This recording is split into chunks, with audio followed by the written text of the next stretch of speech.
151।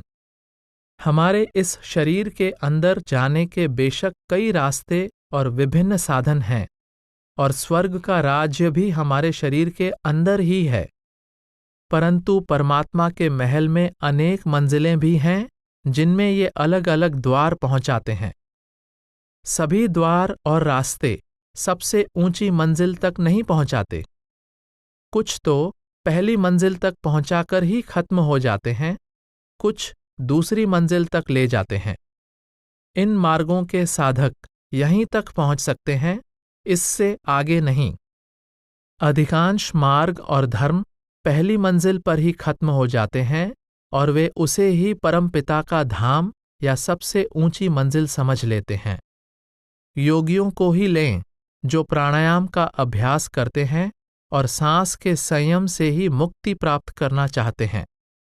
प्राण चिदाकाश में जाकर समा जाते हैं और प्राणायाम के साधक को उससे आगे नहीं ले जा सकते। अगर कोई इस साधन से वहां पहुंचकर आगे जाना चाहे तो उसे वापस मनुष्य देह धारण करनी पड़ेगी और देह स्वरूप सतगुरु से मिलकर शब्द मार्ग को अपनाना पड़ेगा। यही हाल उन जीवों का है जो अन्य साधन अपना रहे हैं।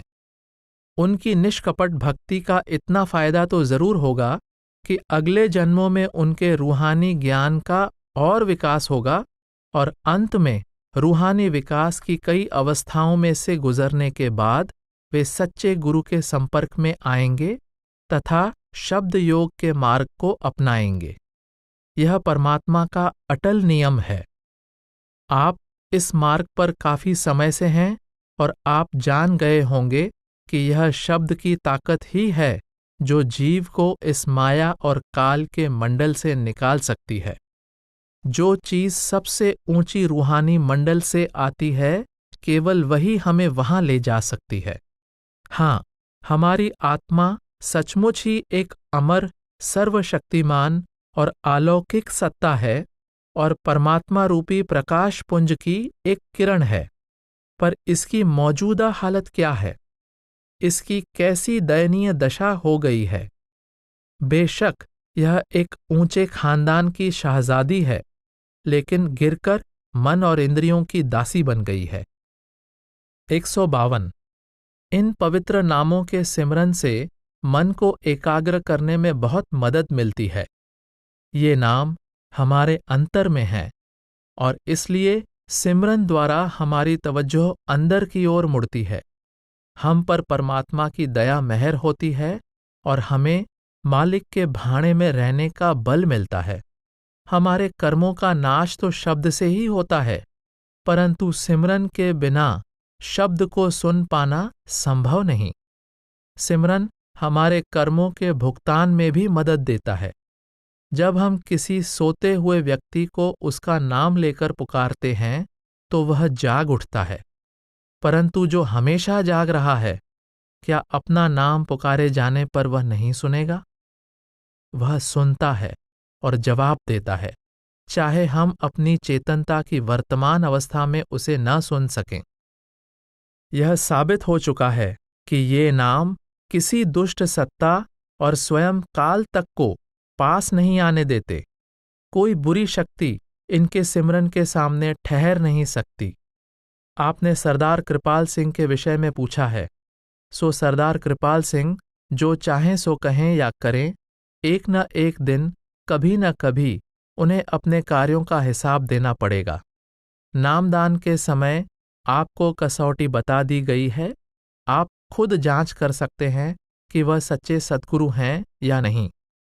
मेरे लिए इसके बारे में कुछ कहना शोभा नहीं देता, लेकिन इतना जरूर कहूंगा कि परम संत महाराज सावन सिंह जी ने सरदार कृपाल सिंह को कभी यह अधिकार नहीं दिया कि वह किसी को भी नाम दें।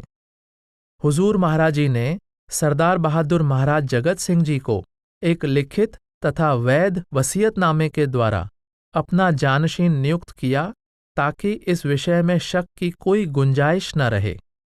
अगर आप इस बारे में और जानकारी आवश्यक समझें तो अपने यहाँ के प्रतिनिधि से मिल सकते हैं, जिनके पास संबंधित दस्तावेजों की फोटोकॉपियां हैं और जो आपको पूरी बात विस्तार से समझा सकते हैं। अगर आप चाहें तो जिनेवा, स्विट्जरलैंड में डॉक्टर पियर श्मिथ से भी मिल सकते हैं, जो मेरे तथा अन्य लोगों की तरह ही वसीयतनामे के साक्षी हैं और जो हुजूर महाराज जी के अंतिम 4 महीनों में निरंतर उनके साथ थे। 153। अगर आप इस मार्ग पर दृढ़ नहीं रह सके और इसके नियमों का पालन नहीं कर सके, तो अब इस बात को लेकर परेशान न हों। कभी कभी कर्मों के ऐसे काले बादल बुद्धि पर छा जाते हैं कि मनुष्य भले बुरे की पहचान नहीं कर पाता। परमात्मा का शुक्र करें कि उसने दया करके आपको फिर से सही रास्ता दिखा दिया है। सरदार कृपाल सिंह और उनके कुछ साथियों द्वारा मेरे महान पूर्वाधिकारी सरदार बहादुर महाराज जगत सिंह जी और मेरे विरुद्ध कहे गए अपमानजनक और मिथ्या आरोपों के विषय में सही हालत से अब आप वाकिफ हो गए हैं। यह अच्छी बात है। सरदार कृपाल सिंह या उनके साथियों के खिलाफ कार्यवाही करने की चिंता न करें, क्योंकि खुद सरदार कृपाल सिंह ने अपने इन मिथ्या आरोपों के लिए गवाहों के सामने हस्ताक्षर करके एक माफीनामा दिया है। इसकी एक फोटोकॉपी भी आपके यहाँ प्रतिनिधि के पास है। आप चाहें तो उसे देख सकते हैं। बीती बातों पर परेशान और चिंतित होने से कोई फायदा नहीं। अब आगे की सुध लीजिए। जीवन में उतार चढ़ाव तो आते ही हैं, लेकिन हिम्मत नहीं हारनी चाहिए। परमात्मा आपके अंदर है और सदा दयालु है। उसकी ओर मुंह मोड़ें, वह मेहर करेगा। अपना भजन प्रेम और श्रद्धा के साथ नियम पूर्वक करते रहें। इसे अपना सबसे जरूरी और प्रमुख कर्तव्य समझें, चाहे आपका मन लगे या न लगे। 154। आग की तरह प्रेम को भी निरंतर ईंधन की जरूरत होती है। सतगुरु के प्रेम को नियमित भजन और भक्ति के द्वारा दृढ़ करें। आपने जिन व्यवसायों के बारे में लिखा है, उनमें से जो भी आपको ठीक लगे चुन लें। मन पर चिंता का बोझ न डालें। 155। यह प्रसन्नता की बात है कि आपको नाम मिल गया है और आप इसकी कद्र करते हैं। आपके आंतरिक अनुभव परमात्मा की दया मेहर के सूचक हैं। यह विश्लेषण करने या जानने की कोशिश न करें कि आपको ये अनुभव इतने जल्दी बल्कि नामदान के समय ही क्यों हुए। यह सब कुछ तो हमारे पिछले कर्मों पर तथा मन की पवित्रता और मालिक से मिलने की गहरी लगन पर निर्भर करता है। परंतु इन सब से बढ़कर इनका कारण है मालिक की कृपा और दया। कृपया इसका पूरा फायदा उठाने की कोशिश करें। 156। जो आवाज आप सुन रहे हैं वह सच्चा शब्द है। इसे पूरी तवज्जो के साथ सुनें।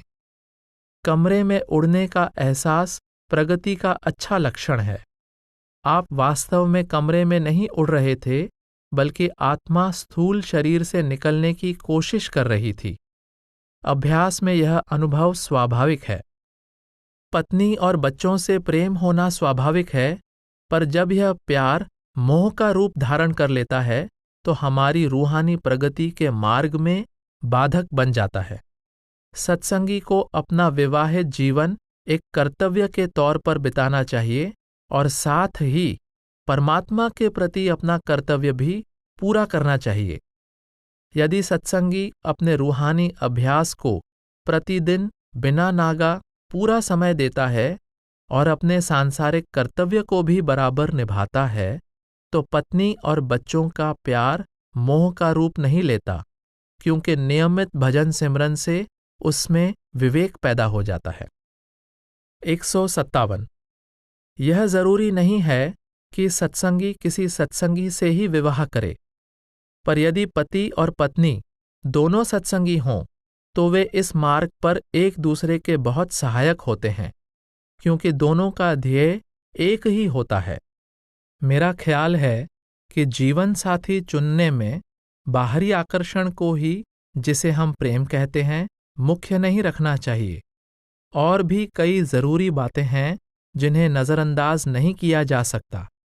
जिसे लोग प्रेम कहते हैं यदि उसके ही आधार पर विवाह किया जाए तो भी यह नहीं कहा जा सकता कि वह कब तक रहेगा और कितना सफल होगा। अपने विवाह प्रस्ताव के सिलसिले में सभी पहलू आपको मालूम हैं, सो अपना निर्णय आप खुद ही कर सकते हैं। जीवन साथी का चुनाव आपका निजी मामला है। मैं तो इस विषय में सुझाव ही दे सकता हूं। 158 संत मत की दृष्टि से सामाजिक मेलजोल और परोपकार के कार्यों पर कोई रोक नहीं है। वास्तव में परोपकार और सेवा को तो प्रोत्साहन दिया जाता है। हमारी संस्था भी एक धार्मिक और परोपकारी संस्था है, परंतु परोपकार के फल की आशा करना गलत है। अगर हम परोपकार करके इस जन्म में या इसके बाद फल की कामना करते हैं तो यह परोपकार नहीं, बल्कि जन्म मरण के बंधन में बांधने वाली कर्मों की जंजीर में एक और कड़ी जोड़ना है।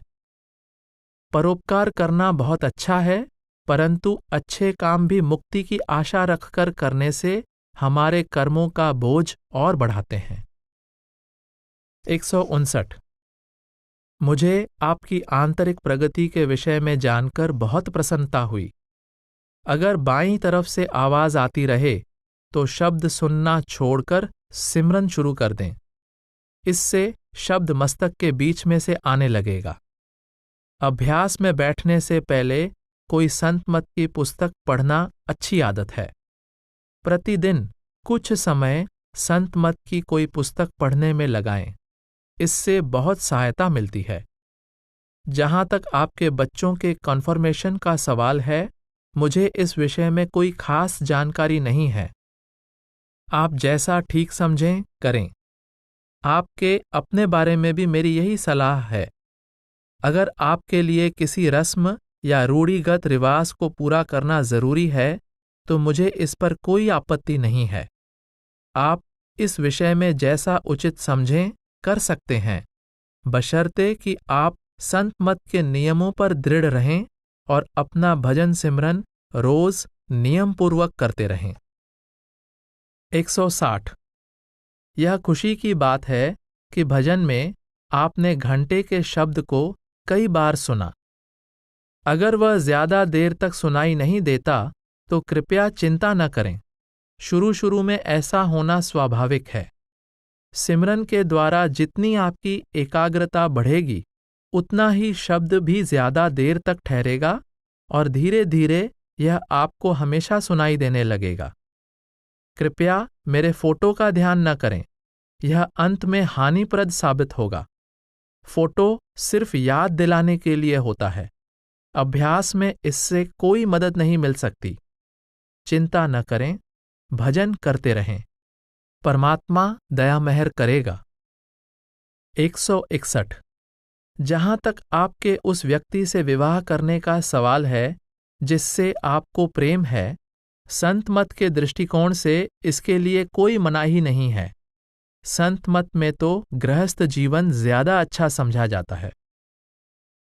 162 जो विचार आपने प्रकट किए हैं वे सामान्य रूप से सभी सत्य के जिज्ञासुओं के मन में उठते हैं।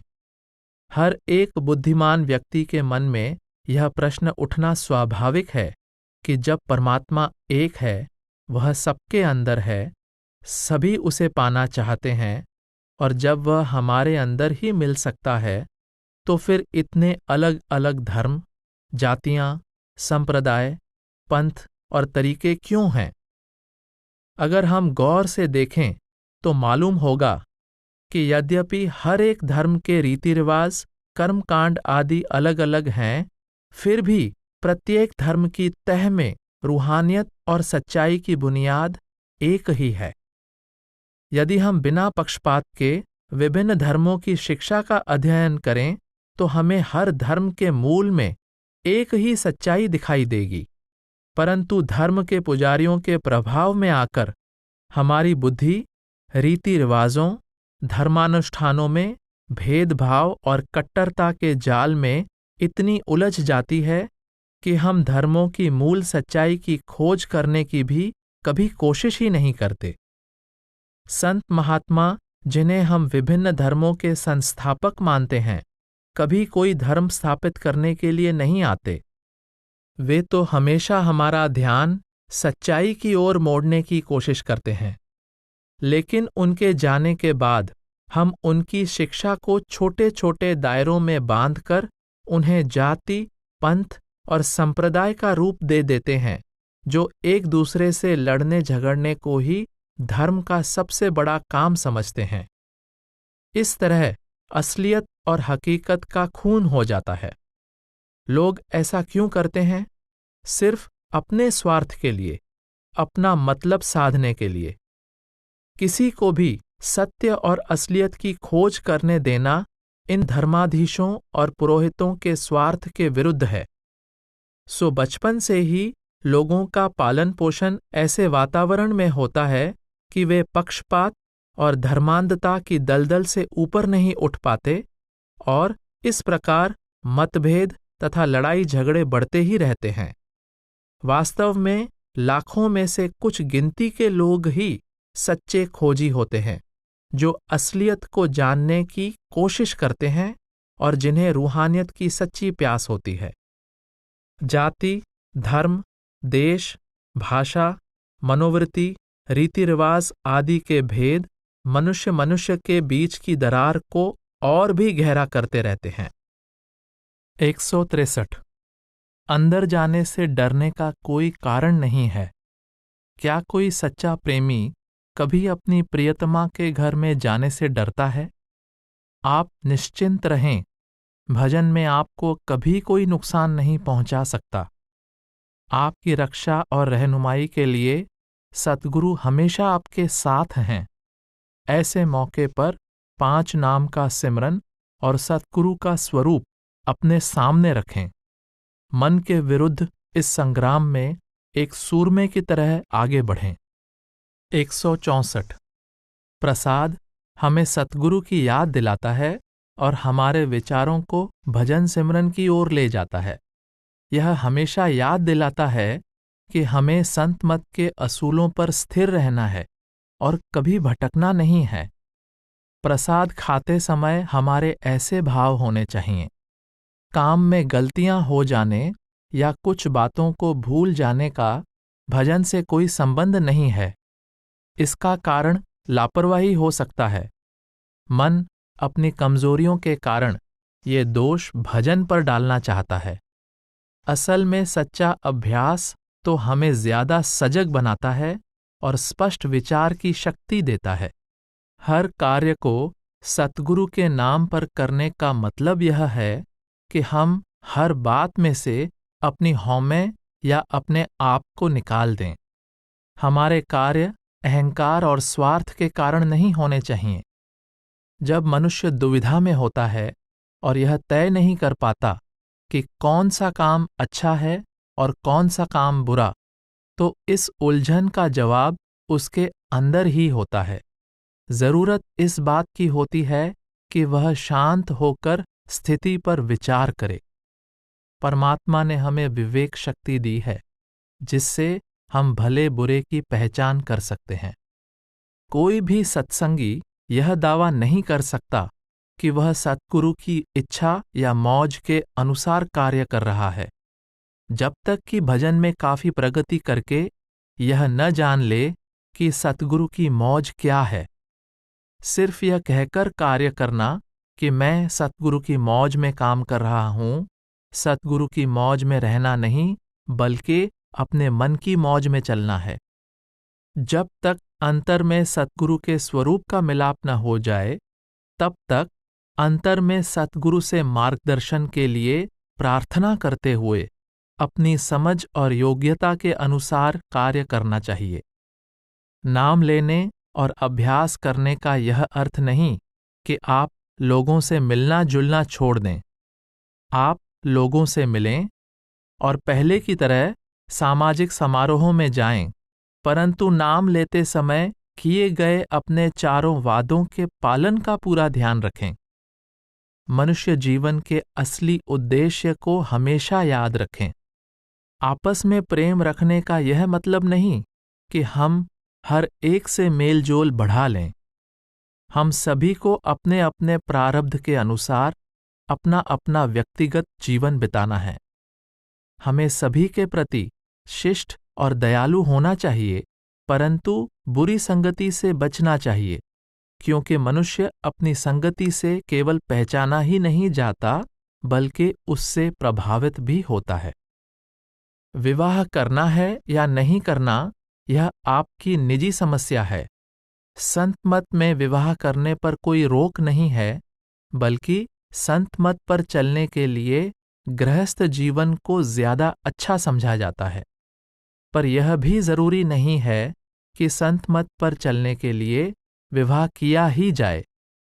इस विषय में सत्संगी को पूरी आजादी है कि वह जैसा ठीक समझे करे। 165। यह खुशी की बात है कि आप अपनी कमजोरियों और खामियों को पहचानते हैं। परमात्मा को विनम्र लोग प्यारे होते हैं। जब आपको अपनी कमजोरियों का पता चल गया है, तो अब धीरे धीरे इन्हें दूर करने की कोशिश करें। जब हम ईमानदारी और सच्चे दिल से कोशिश करते हैं, तो परमात्मा हमेशा मदद करता है। संत मत की पुस्तकें ध्यान के साथ पढ़ें। इनके अध्ययन से आपके अधिकांश शक और संदेह दूर हो जाएंगे। हिम्मत न हारें। सच्चे आनंद की प्राप्ति के इस मार्ग को समझने की तथा प्रेम, श्रद्धा और भक्ति के साथ इस पर चलने की कोशिश करें। 166। इस बात से चिंतित न हों कि जीवन में आप अकेले हैं। अकेलेपन की इस भावना को एक वरदान समझें। वास्तव में इस संसार में हम सभी अकेले हैं। हमारा है ही कौन? हम यह सोचकर अपने आप को केवल धोखा देने की कोशिश करते हैं कि अमुक व्यक्ति हमारा अपना है। परमात्मा के सिवाय कोई हमारा नहीं है। हर एक व्यक्ति के जीवन में ऐसा समय आता है जब वह महसूस करता है कि इस भरे पूरे संसार में वह अकेला है और यहाँ ऐसा कोई भी नहीं जिसे वह अपना कह सके। कृपया इस शुभ भावना का फायदा उठाएं और अपना रुख उस परम पिता की ओर मोड़ें जो कभी हमारा साथ नहीं छोड़ता।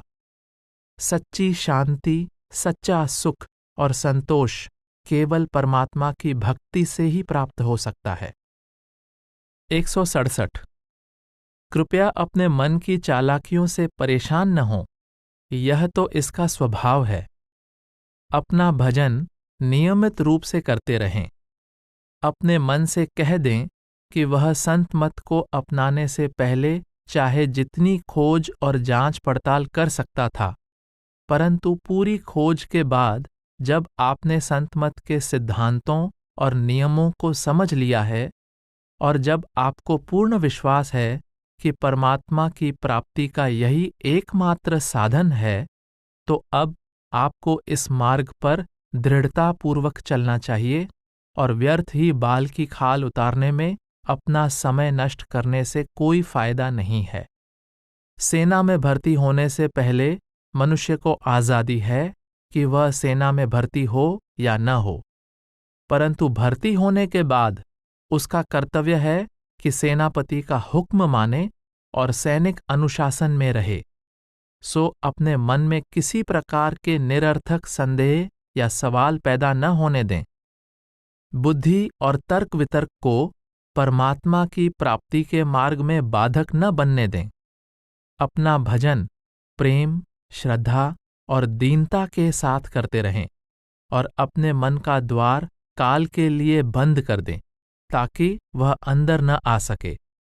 मन को इतना साध लेना चाहिए कि उसे आपके हुक्म में रहने की आदत हो जाए। 168।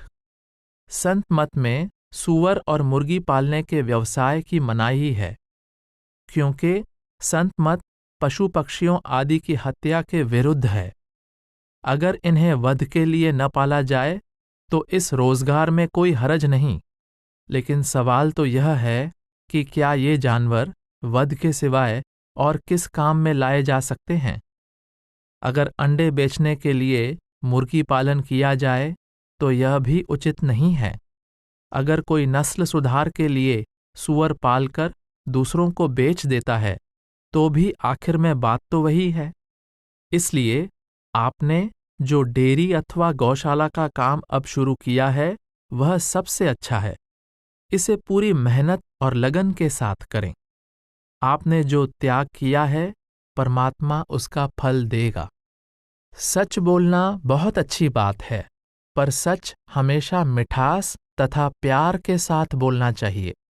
बिना कारण ही किसी का दिल नहीं दुखाना चाहिए। दुनिया में पहले ही काफी कटुता और परेशानी है, हमें उसे और बढ़ाना नहीं चाहिए। यदि हम चुप रहकर किसी का दिल दुखाने से बच सकते हैं तो चुप रहना ही अच्छा है। सच केवल वही व्यक्ति बोल सकता है जिसे किसी बात का भय न हो। जब तक हमारे मन में जिंदगी और मौत का डर समाया हुआ है, हम बिल्कुल सच्चे कैसे बन सकते हैं? असली सच तो शब्द है और शब्द से जुड़कर ही हम सच्चे बन सकते हैं।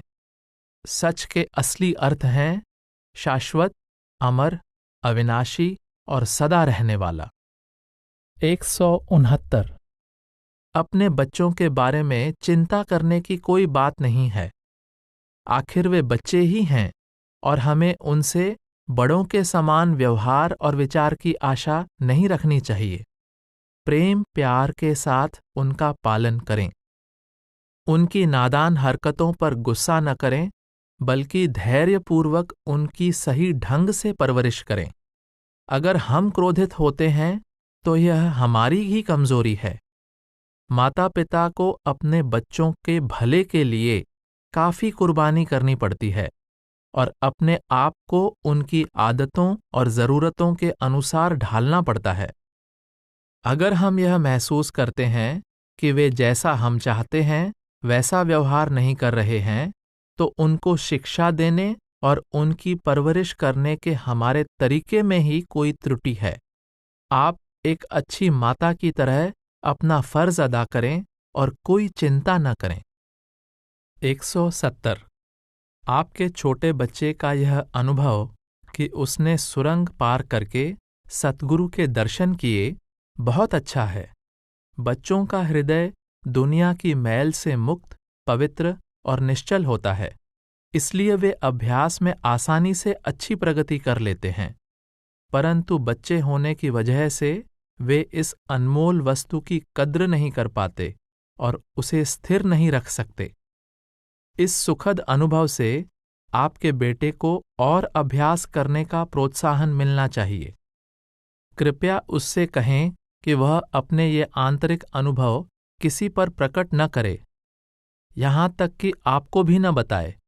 उसे चाहिए कि उन्हें केवल अपने तक ही रखे। आप उसे अभ्यास करने का प्रोत्साहन दें। गिरजे के घंटे जैसी आवाज जो आप सुनती हैं वह सच्ची शब्द धुन है। प्रेम और भक्ति के साथ इसे पूरे ध्यान से सुनें। बेहतर यह है कि हम अपने जीवन काल में ही अपनी आंतरिक यात्रा तय कर लें या कम से कम अच्छी शुरुआत कर लें। पर यदि हम ऐसा न कर सकें, पर हमने लगनपूर्वक पूरी कोशिश की है, तो यह जरूरी नहीं कि इस सफर को पूरा करने के लिए हमें फिर यहाँ जन्म लेना पड़े। कई बार सतगुरु दया करके ऐसी आत्मा को त्रिकुटी में ले जाते हैं और वहाँ काल की पहुँच से दूर रखकर उससे बाकी अभ्यास करवाते हैं। परंतु हमारी कोशिश तो यह होनी चाहिए कि इस मनुष्य जन्म का पूरा फायदा उठाएं और जितना ज्यादा सफर तय कर सकें इसी जन्म में कर लें। हमारा कर्तव्य है कि प्रेम और श्रद्धा के साथ अपना भजन सिमरन नियम पूर्वक करते रहें। बाकी काम सतगुरु का है। कृपया इसी तरह अपना भजन बराबर करती रहें और मौत या परलोक के बारे में चिंता न करें। 171। आपके पत्र से मालूम हुआ कि आपने एक आवारा कुत्ते को पाल लिया है और अब वह अंधा हो रहा है। अब उस गरीब कुत्ते को मारकर अपने नेक काम पर पानी न फेरें। आपने खुद यह जिम्मेदारी ली थी, अब इसे पूरी तरह निभाएं। अगर आपके देश में कोई संस्था ऐसे जानवरों की देखभाल करती हो तो उसे वहां भेज दें, वरना खुद उसकी देखभाल करें। 172। जहां तक आपकी बेटी की समस्या है, मैं आमतौर पर तलाक के विरुद्ध हूं और छोटी छोटी तुच्छ बातों पर तलाक के तो और भी खिलाफ हूं। पर यदि दूसरा पक्ष तलाक के लिए तुला बैठा है तो और चारा भी क्या है। आपकी बेटी को चाहिए कि अपने पति को प्रेम, प्यार और नम्रता से मनाने की कोशिश करे। उसके लिए और कोई रास्ता नहीं है। 173। यहाँ हमारा दफ्तर छोटा सा है, परंतु मालिक की दया से हम काफी पत्र व्यवहार, हिसाब किताब तथा पुस्तकों आदि का कार्य संभाल लेते हैं। निःस्वार्थ सेवादारों का दल सतगुरु का सारा काम सुचारू रूप से चला रहा है। डेरे में पहली बार आने वालों के लिए यह एक नए प्रकार का अनुभव होता है कि हम सत्संगियों को छोड़कर और किसी से सेवा या भेंट नहीं लेते। 174।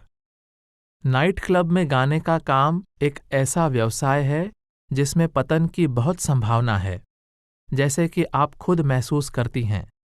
यह प्रसन्नता की बात है कि आपकी बेटी का रूहानियत की ओर झुकाव है। यदि आप सम्मानपूर्ण जीवन बिताएंगी तो उसका उस पर भी अच्छा असर पड़ेगा। माता पिता को बच्चों के लिए एक मिसाल बनना चाहिए। 175। मनुष्य को हमेशा अपनी आमदनी के अंदर ही गुजारा करना चाहिए। अपना बजट आमदनी के अनुसार बनाएं और अपनी जरूरतों को कम करें। मनुष्य की इच्छाओं का तो कोई अंत नहीं है। हम अपनी जरूरतें जितनी चाहे बढ़ा सकते हैं और उन्हें घटाकर बहुत कम भी कर सकते हैं। सबसे अमीर इंसान तो वह है जिसकी कोई इच्छाएं नहीं हैं। अपनी इच्छाओं की पूर्ति के लिए आमदनी से ज्यादा खर्च करके हमें अपने आप को भ्रष्ट नहीं करना चाहिए। इससे हमारे आत्मसम्मान को बहुत ठेस पहुंचती है। मैं आपके निजी जीवन में दखल नहीं देना चाहता, क्योंकि अपने भले बुरे का आप खुद ही निर्णय कर सकते हैं। अगर आपको वास्तव में किसी से प्रेम है तो आप उसका उचित सम्मान भी करते हैं। अगर आप सतगुरु का सम्मान नहीं करते तो इसका मतलब है कि आप उन्हें प्यार भी नहीं करते। ऊपर से आपका प्रेम चाहे कितना ही गहरा क्यों न प्रतीत हो, वह असल में थोथा है जिससे आप किसी को धोखा नहीं दे सकते। 176। आपने कई तरह की आवाजें सुनाई देने और मन में अन्य संदेह उठने का सवाल उठाया है। जब सत्संगी ईमानदारी और लगन के साथ परमात्मा की प्राप्ति के मार्ग पर चलना शुरू करता है तो काल भी सजग हो जाता है और अभ्यासी को भ्रम में डालने के लिए कई तरह की चालें चलता है। परंतु चिंता न करें, परमात्मा अपने सच्चे भक्तों की हमेशा मदद करता है। 177। प्रार्थना करने में कोई हानि नहीं है। इससे दीनता और नम्रता आती है तथा परमात्मा के प्रति शरण की भावना पैदा होती है। परंतु हमें परमात्मा से केवल उसकी दया मेहर मांगनी चाहिए ताकि हम हर परिस्थिति को सहर्ष स्वीकार कर सकें और जिस हालत में भी वह हमें रखना उचित समझे उसी में प्रसन्न और संतुष्ट रह सकें। इस संसार के झूठे और नाशवान पदार्थों के लिए प्रार्थना करना व्यर्थ है। और फिर हमें यह भी तो पता नहीं कि हमारे लिए वास्तव में अच्छा क्या है। केवल मालिक ही जानता है कि हमारे लिए क्या हितकर है। भजन से पहले या बाद में मदद और मार्गदर्शन के लिए प्रार्थना करना अच्छा है, परंतु प्रार्थना में लगाए गए वक्त को भजन के समय में नहीं गिनना चाहिए। 178। जब एक बार हमें बौद्धिक स्तर पर पूर्ण विश्वास हो जाए कि यह मार्ग सीधा धुरधाम ले जाता है, तो हमें चाहिए कि बुद्धि को एक तरफ रखकर भक्ति और श्रद्धा के साथ इस मार्ग पर चल पड़ें। परमात्मा ने बुद्धि हमें इस दृश्यमान अथवा स्थूल संसार का कामकाज करने के लिए दी है। इससे आगे बुद्धि की पहुंच नहीं है। परमात्मा का यही विधान है कि हम तर्क की सीमाओं को पार करके प्रेम और प्रतीति के सहारे उसकी ओर चल पड़ें। केवल तर्क शक्ति का आसरा लेने वाला इंसान कभी सच्चा ज्ञान यानी परमात्मा का ज्ञान प्राप्त नहीं कर सकता। तर्क तो हमारे स्थूल मस्तिष्क की क्रिया है। इसके द्वारा केवल वही बातें समझी जा सकती हैं जो स्थूल इंद्रियों की पहुंच और सीमा में हैं। परमात्मा तथा रूहानी बातों का बोध तो आत्मा की प्रत्यक्ष अनुभव शक्ति के द्वारा शब्द से जुड़ने के बाद ही हो सकता है। आत्मा तर्क का आसरा लिए बिना प्रत्यक्ष अनुभव के द्वारा समझ सकती है। हमारी तुच्छ और सीमित बुद्धि में यह ताकत नहीं कि वह उस असीम और अगम को समझ सके। जब हमें विश्वास हो जाए कि यह सही मार्ग है, तो परमात्मा, सृष्टि, मृत्यु के बाद जीवन, कर्म सिद्धांत, परमात्मा से मिलने के साधन तथा अन्य रूहानी बातों को आम तौर पर विश्वास के आधार पर स्वीकार कर लेना चाहिए। इस दुनिया में भी सफर के लिए पहले हम नक्शा देखते हैं ताकि जहां जाना है उस शहर का सीधा रास्ता मालूम कर लें। फिर हम उस रास्ते पर चल पड़ते हैं। अगर वह स्थान जहां हमें जाना है उत्तर की ओर है, तो हम दक्षिण की ओर नहीं जाते, चाहे दक्षिण वाली सड़क ज्यादा अच्छी ही क्यों न लगे, क्योंकि हमें पता है कि यह सड़क हमारी मंजिल की ओर नहीं जाती। बाल की खाल उतारते रहने से कुछ भी प्राप्त न होगा। इन रूहानी बातों का प्रत्यक्ष अनुभव प्राप्त करना चाहिए, और इस अनुभव को प्राप्त करने की एक विधि भी है। अपनी आंतरिक आंख खोलें, जो आत्मा की आंख है। कम से कम शुरू में तो किसी ऐसे व्यक्ति पर श्रद्धा और विश्वास किए बगैर, जिसने खुद यह रास्ता तय कर लिया हो, हम ऐसा नहीं कर सकते। अगर सही रास्ता चुन लेने के बाद भी मनुष्य में विश्वास और श्रद्धा न हो, तो उसका नास्तिक हो जाना निश्चित है और वह सत्य के मार्ग से भटक जाएगा। सूक्ष्म और रूहानी लोगों की तो बात दूर रही, यह सीमित बुद्धि तो इस स्थूल जगत की भी बहुत सी बातें नहीं समझ सकती। हमारा विज्ञान, हमारी बुद्धि और तर्क शक्ति द्वारा निकाले गए अनुमान कभी कभी सही लेकिन अक्सर गलत साबित होते हैं। हमारे ये अनुमान और भी गलत सिद्ध होते हैं जब हम बुद्धि और तर्क के सीमित और तुच्छ माध्यम के द्वारा इस लोक तथा ऊंचे रूहानी मंडलों के भेद को जानने की कोशिश करते हैं। पर चिंता न करें, संत मत के साहित्य का प्रतिदिन कुछ समय सावधानी के साथ अध्ययन करें और अपने भजन को रोज बिना नागा पूरा वक्त दें। आपको नाम मिल गया है और आपको अभ्यास की विधि मालूम हो गई है। इसके अनुसार कुछ महीने प्रयोग या परख के तौर पर अभ्यास करके देखें।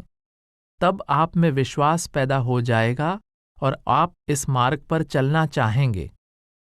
किसी भी सत्संगी को अपना आदर्श न बनाएं, क्योंकि सभी इस मार्ग पर संघर्ष कर रही आत्माएं हैं। यदि आपकी दृष्टि में कोई सत्संगी पूरा नहीं उतरता, तो हताश नहीं होना चाहिए। जिस प्रकार घोड़े की आंखों पर अंधेरी बांधी जाती है ताकि वह हाँकने वाले के इशारों के अनुसार सीधा चले, इसी प्रकार सत्संगी को भी अपनी दृष्टि सीधी अपने रूहानी मार्ग पर रखनी चाहिए और मन को इधर उधर भटकने नहीं देना चाहिए। 179। जहां तक किसी पीड़ित पशु के प्राण लेने का सवाल है, यह विचार गलत है। वह पशु भी इसे नेकी का कार्य नहीं बल्कि निर्दयतापूर्ण हत्या ही समझता है, क्योंकि जान सभी को प्यारी है। मरना कोई नहीं चाहता। मुझे आपकी नेक भावना पर शक नहीं, लेकिन इस तरह की धारणा स्पष्ट सोच का नतीजा न होकर भ्रमित तर्क का परिणाम है। आप भले ही यह समझें कि इस तरह आप इन पशुओं को कष्ट से छुड़ाकर इनका भला कर रहे हैं, परंतु वे पशु तो ऐसा बिल्कुल नहीं चाहेंगे, चाहे आप उन्हें प्यार की वजह से मारना चाहें या उनका वध करने के लिए। मारे जाने की हर कोशिश का वे आखिरी दम तक विरोध करते हैं। संत मत का अध्ययन हम अपने मानसिक संतोष के लिए करते हैं और इस मार्ग पर अपने ही भले के लिए चलते हैं। लोग क्या सोचते या कहते हैं, इससे हमें इस मार्ग से, जिसे हम सच मानते हैं, विचलित नहीं होना चाहिए। इतिहास बताता है कि सत्य के हर जिज्ञासु को दुनिया के ताने सहने पड़े हैं। सुकरात, ईसा मसीह, मंसूर, शम्स तबरेज, मौलाना रूम और कबीर के साथ दुनिया ने क्या सुलूक किया। गुरु नानक साहब को आजीवन माता पिता, पत्नी और अन्य रिश्तेदारों की झिड़कियां सहनी पड़ीं, पर हकीकत के इन सच्चे जिज्ञासुओं और संतों ने कभी सच्चाई के मार्ग को नहीं छोड़ा। सभी को खुश करना बहुत मुश्किल है, इसलिए सबसे अच्छी नीति यही है कि मनुष्य दूसरों के कहने सुनने की परवाह न करते हुए अपना कर्तव्य निभाता चले। 180। अगर आपके पति सत्संग में आपका जाना पसंद नहीं करते तो बुरा न माने। आपको हमेशा उनकी इच्छा के अनुसार चलना चाहिए। उन्हें प्रेम और प्यार के साथ मनाने की कोशिश करें और नम्रता के साथ उनके आगे अपना दृष्टिकोण रखें। परिवार में पूर्ण शांति और तालमेल होना चाहिए। सतगुरु सदा आपके साथ हैं। अपना भजन नियमित रूप से रोज नियत समय पर करती रहें। सत्संग में न जा सकने की कमी आप घर में ही संत मत की पुस्तकें पढ़कर पूरी कर सकती हैं। इसको भी प्रतिदिन कुछ समय दें। चिंता और क्रोध करने की आदत छोड़ दें। प्रसन्न और हंसते रहना मुश्किल नहीं, बल्कि उदास और कुढ़ते रहने से कहीं अधिक आसान है। परमात्मा नहीं चाहता कि हम उदास और मायूस रहें। चिंता करना पाप है। मालिक की दया मेहर पर विश्वास रखें और हर वक्त सिमरन करती रहें। 181। यह खुशी की बात है कि आपने सूअर और गायें पालने का विचार छोड़ दिया है। मुर्गी पालन भी इसी श्रेणी में आता है। वध के लिए पशुओं को पालने की भी मनाही है। लेकिन अगर इस समय आपके पास कुछ पशु बचे हुए हों तो आप यह पूछे बिना कि खरीदने वाला उनका क्या करेगा, उन्हें बेच सकते हैं।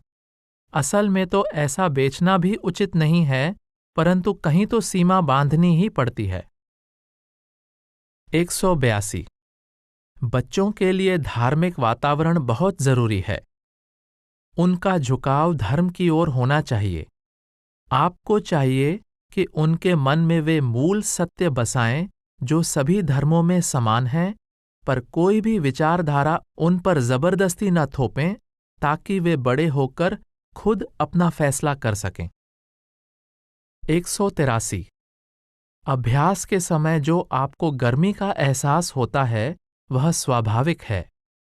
इसमें कोई चिंता की बात नहीं है। हमारी एकाग्रता प्राप्ति की कोशिश से शक्ति और गर्मी पैदा होती है। 184। नाम लेने के बाद आपने बीमारों की आत्मिक चिकित्सा करना छोड़कर बहुत अच्छा किया। आपका यह ख्याल बिल्कुल दुरुस्त है कि इससे शक्ति नष्ट होती है, जिसका उपयोग केवल रूहानी तरक्की के लिए किया जाना चाहिए। औषधियों के द्वारा अथवा प्राकृतिक साधनों से इलाज करने में और आत्मिक चिकित्सा में बहुत अंतर है। एक में तो मनुष्य अपनी विद्या और हुनर का प्रयोग करता है, जबकि दूसरे में वह उस आत्मिक शक्ति को खर्च करता है जो परमात्मा की प्राप्ति के लिए जरूरी है। 185।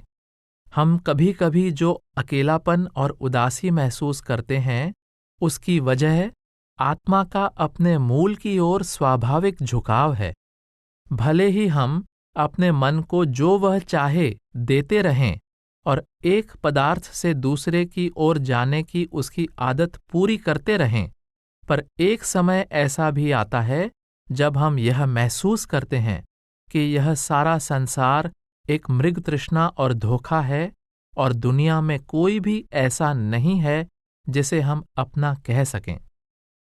ऐसे उदासी और अकेलेपन के क्षणों में यदि मनुष्य सूझबूझ से काम ले और जीवन में कभी कभी आने वाले ऐसे दुर्लभ क्षणों का फायदा उठाकर अपनी आत्मा को परमात्मा की भक्ति के मार्ग पर लगा दे, तो वह अपने धाम पहुंच जाएगा और मनुष्य जीवन के असली उद्देश्य को प्राप्त कर लेगा। मगर इसके बजाय यदि वह इस अकेलेपन और उदासी को दूर करने के लिए दुनिया की ओर प्रवृत्त होता है, तो वह अपने जीवन को और अधिक जटिल बना लेता है। वह मनुष्य जन्म के उस अनमोल अवसर को खो बैठता है जो परमात्मा ने उसे अपने निज धाम पहुंचने के लिए बख्शा था, जो शांति और आनंद का भंडार है। 186। मुझे यह जानकर खुशी हुई कि आपके पति को भी संत मत में रुचि हो गई है और वह सत्संग में जाते हैं। इस बारे में उन पर कोई दबाव न डालें। उन्हें अपना निर्णय खुद करने के लिए पूरा समय लेने दें। 187।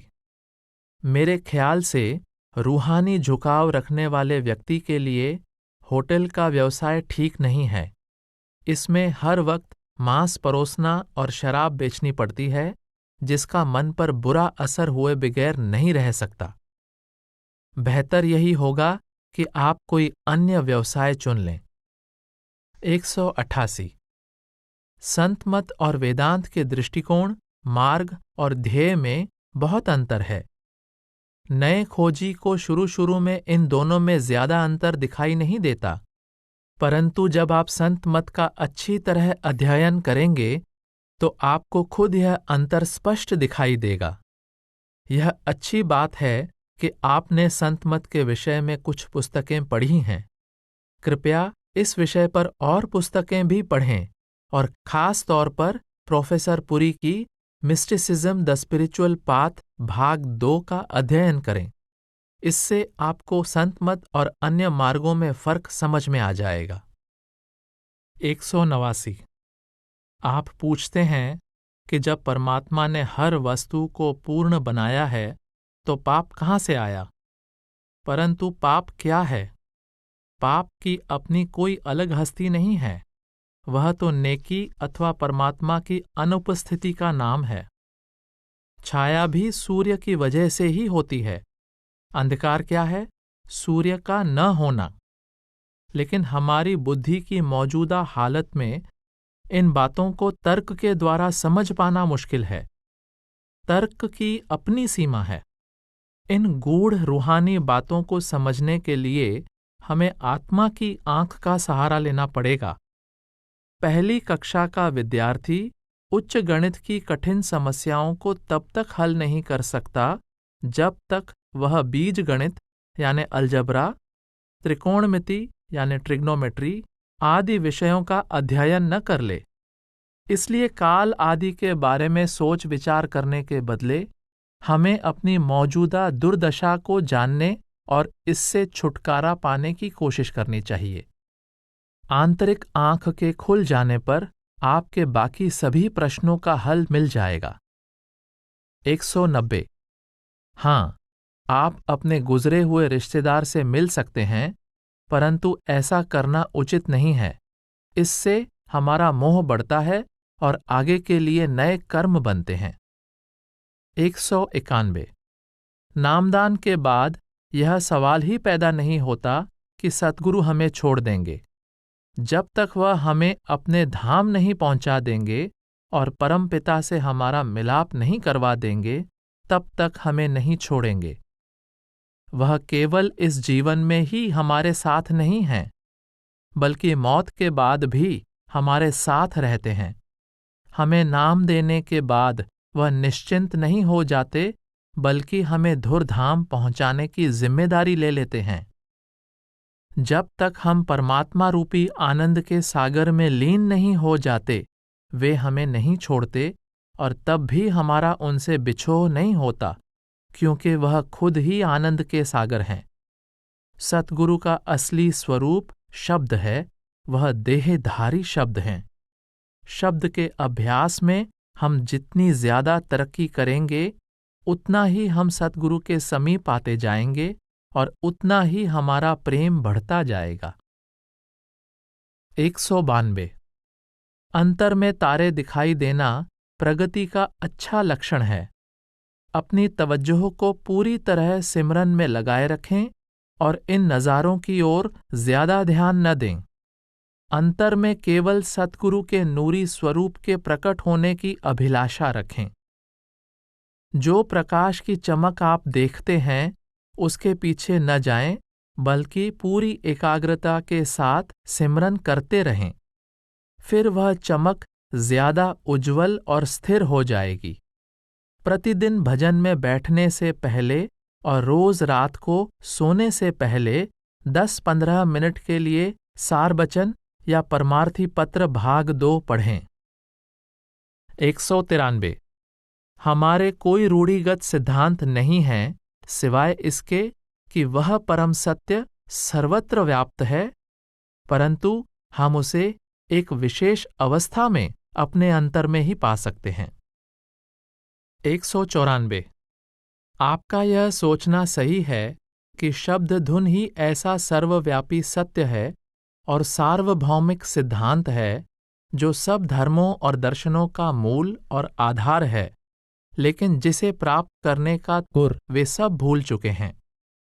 यूनानी दार्शनिक प्लॉटिनस को शायद इसका पता था और उसने अपनी पुस्तक इनियाडेस में इसके विषय में लिखने की कोशिश की, पर आजकल तो प्लॉटिनस को मानने वाले इसके बारे में केवल बातें करते हैं। वास्तव में यह तो एक क्रियात्मक मार्ग है जिस पर अमल और अभ्यास करना पड़ता है। 195। प्रतिनिधि तो सद्गुरु की तरफ से और सद्गुरु के कारिंदे के तौर पर नाम देता है। इससे उसके व्यक्तित्व का कोई संबंध नहीं है, न ही इस दृष्टि से उसको परखने की जरूरत है। सद्गुरु खुद हर बात की निगरानी रखते हैं और पूरी जिम्मेदारी अपने ऊपर लेते हैं। प्रतिनिधि तो सद्गुरु के आदेश के अनुसार मौखिक रूप से उनकी हिदायत को आप तक पहुंचाता है। 196। विकास और पतन के सिद्धांत साथ साथ चलते हैं। आपने देखा होगा कि कुछ लोग मनुष्य होते हुए भी स्वभाव में पशुओं से भी बदतर हैं। प्रकृति का प्रबंध बहुत सख्त है। किसी व्यक्ति को शिकार खेलने और अपने आमोद के लिए हिंसा करने का बहुत शौक है और हिंसा करते उसे जरा भी संकोच या खेद नहीं होता, तो उसकी मौत के बाद प्रकृति उसे ऐसा चोला देगी जिसमें रहकर वह इस इच्छा को आसानी से जी भरकर पूरा कर सके। देखने में तो यह बेरहमी लग सकती है कि किसी जीव को मनुष्य के ऊंचे चोले से गिराकर पशु का जामा दे दिया जाए, परंतु क्या यह सच नहीं है कि कुछ मनुष्यों का व्यवहार अक्सर दरिंदों से भी बुरा होता है? तब क्या यह उचित नहीं कि ऐसे जीव को किसी निम्न योनि में भेजा जाए, जहां का वातावरण उसके स्वभाव से मिलता जुलता हो, जहां वह अपने कर्मों का फल भोग सके और अपने लाभ और विकास के लिए कुछ अनुभव प्राप्त कर सके? विकास और पतन के सिद्धांतों का कर्म सिद्धांत के साथ गहरा संबंध है। कर्म सिद्धांत के अनुसार जैसा हम बोते हैं वैसा ही हम काटते हैं। हमारी इच्छाओं और तृष्णाओं की वजह से ही हम भिन्न भिन्न योनियों में बार बार जन्म लेते रहते हैं। जो भी कामना हम करते हैं, प्रकृति उसकी पूर्ति की व्यवस्था करती है, परंतु यह जरूरी नहीं कि इन इच्छाओं की पूर्ति मनुष्य चोले में ही हो। हमें वह चोला दिया जाता है जिसमें इन कामनाओं को पूरा करने के लिए सबसे अनुकूल परिस्थितियां हों। लेकिन बुद्धि और तर्क के द्वारा समझने की कोशिश करने के बजाय इन बातों को आंतरिक आंख के द्वारा देखना चाहिए। ये बातें बुद्धि की पहुंच से परे हैं। इसलिए मैं सलाह दूंगा कि आप संत मत के साहित्य को, खास तौर पर परमार्थी पत्र भाग 2 को अच्छी तरह पढ़ें। इनमें आपको अपने अधिकांश सवालों के जवाब मिल जाएंगे। 197। हताश या मायूस होने की कोई वजह नहीं है। आप जानते हैं कि हमारा मन और आत्मा लाखों युगों से बाहर भटक रहे हैं। अब कुछ समय पहले ही सतगुरु ने इनका रुख अंतर में ऊपर की ओर किया है। जिस प्रकार एक नटखट बच्चा खेल के मैदान से पढ़ाई के कमरे में लाए जाने और पढ़ाई में लगाए जाने के हर प्रयास का विरोध करता है, उसी प्रकार शुरू में यह जिद्दी मन भी तीसरे तिल में लाए जाने और एकाग्र किए जाने की हर कोशिश में बाधा डालता है। आप चिंतित न हों, सतगुरु हमेशा मदद और मार्गदर्शन के लिए मौजूद होते हैं। अगर आप रोज नियम पूर्वक भजन करते रहेंगे तो इसके अच्छे परिणाम जरूर प्राप्त करेंगे। 198। जहां भी आपको परिस्थितियां इजाजत दें, आप रह सकते हैं। कर्म अपने कार्य आप करते रहेंगे। आपको अपने प्रारब्ध या कर्मों के बारे में चिंता करने की जरूरत नहीं। जहां जाना आपके भाग्य में नहीं है, आपके कर्म ऐसी परिस्थितियां पैदा कर देंगे कि आप वहां न जा सकें। आप इस विषय में चिंता न करें।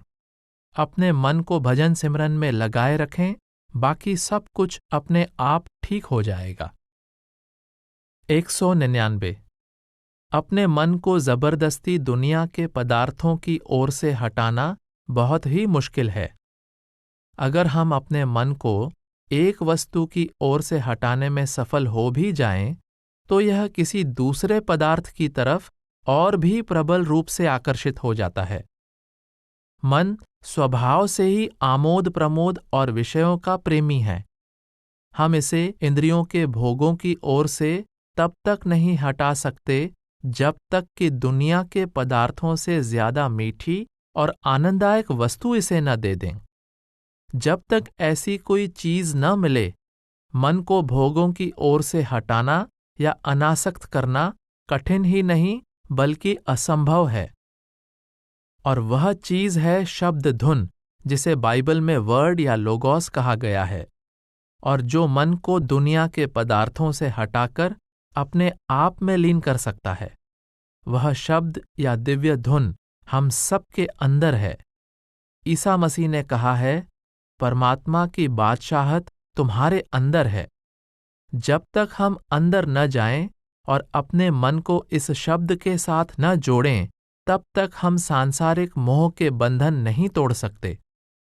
सांसारिक वासनाओं की तृप्ति से जो थोड़ी बहुत बाहरी शांति या रस हमें मिलता है, वह भी क्षणभंगुर है। थोड़ी ही देर बाद असंतोष की भावना फिर जाग उठती है। जिन पदार्थों में हम सुख और शांति ढूंढते हैं, वे अस्थायी हैं, इसलिए उनसे मिलने वाला सुख भी नाशवान और क्षणभंगुर है।